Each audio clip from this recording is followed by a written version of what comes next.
دوستو، ریڈیو کی تاریخ ایک دلچسپ کہانی ہے جو کہ ایک ٹیکنالوجی کی ایجاد تھی جس نے ایک جگہ سے دوسری جگہ ہم انسانوں کی معلومات، بات چیت کے طور طریقوں کو حاصل کرنا اور منتقل کرنا آسان بنا دیا۔ اس کی شروعات جو کہ 19ویں صدی میں ہوئی۔ ہم ریڈیو کی ایجاد کا سہرا کسی ایک سائنسدان پر نہیں سجا سکتے، کیونکہ ریڈیو ایک ایسا نتیجہ ہے جو کئی سائنسدانوں کی محنت سے پایا تکمیل تک پہنچا۔ انہیں میں سے ایک سائنسدان گوگلیلمو مارکونی، جو کہ ایک اطالوی انجینئر جن کی کاوشوں سے 1885 میں پہلی مرتبہ دور کے فاصلے پر سگنل ارسال کرنا یقینی بنایا گیا۔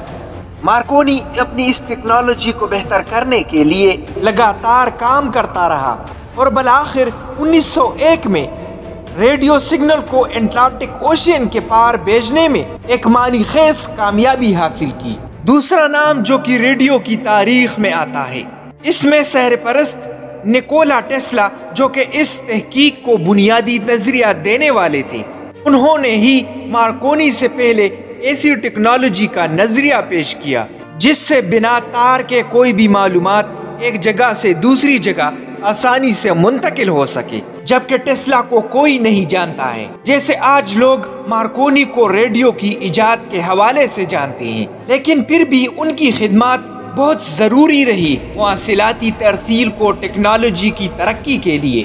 ایک کینیڈین سائنسدان ریگنالڈ پیسٹن نے 1906 میں پہلا آڈیو براڈ کاسٹ کے پروگرام کی آواز اور موسیقی جو کہ برانڈ راک، ماساچوسیٹس سے بھیجا۔ اس سائنسدان کی بدولت ریڈیو براڈ کاسٹ کی ایک نئی مثبت اور طاقتور آواز، جو کہ نہ صرف ٹیلی گرام کے سگنل بلکہ پیچیدہ آوازیں جن میں موسیقی یا ہم انسانوں کی آوازیں بھی ارسال ہو سکی۔ ریڈیو کو مقبولیت 1920 میں ملنا شروع ہوئی جب اس کا پہلا ایک کمرشل ریڈیو اسٹیشن بنایا گیا۔ 1920 میں ہٹ کا ریڈیو اسٹیشن قائم ہوا جو کہ یونائٹڈ اسٹیٹ میں بننے والا دنیا کا پہلا ریڈیو اسٹیشن تھا، جس نے دنیا میں روزمرہ کی معلومات اور پروگرام کا آغاز شروع کیا۔ ریڈیو کی شروعات سے اس کا استعمال بڑھنا اور مقبولیت بھی بڑھنے لگی، جس سے ہمیں روز کی خبریں اور موسیقی اور دیگر سرگرمیوں کا بھی علم حاصل ہونے لگا۔ جنگ دوم کے دوران ریڈیو نے ایک بہت اہم کردار ادا کیا۔ بات چیت اور انتظام نشر و اشاعت میں حکمران سیاستدان ریڈیو کے ذریعے عوام سے خطاب کرتے اور ریڈیو براڈ کاسٹ ان تہلکہ مچا دینے والی خبروں کو اسٹیشن سے نشر کرتے، جس سے لوگوں کو لمحہ بلمحہ کی صورتحال کا پتہ چلتا۔ ریڈیو ہی وہ واحد ذریعہ تھا اس وقت کا جس سے لوگوں کو باخبر رکھا جاتا، جنگ سے جڑی ہر خبر سے۔ انہی دہائیوں کے بعد سے ریڈیو مسلسل نئی تبدیلیوں کی فریکوینسی جیسے FM کے ساتھ متعارف ہوتا رہا، جس سے آواز کو کم زیادہ اور اسے بہتر سے بہتر بنانے کا بھی کام ہوتا گیا۔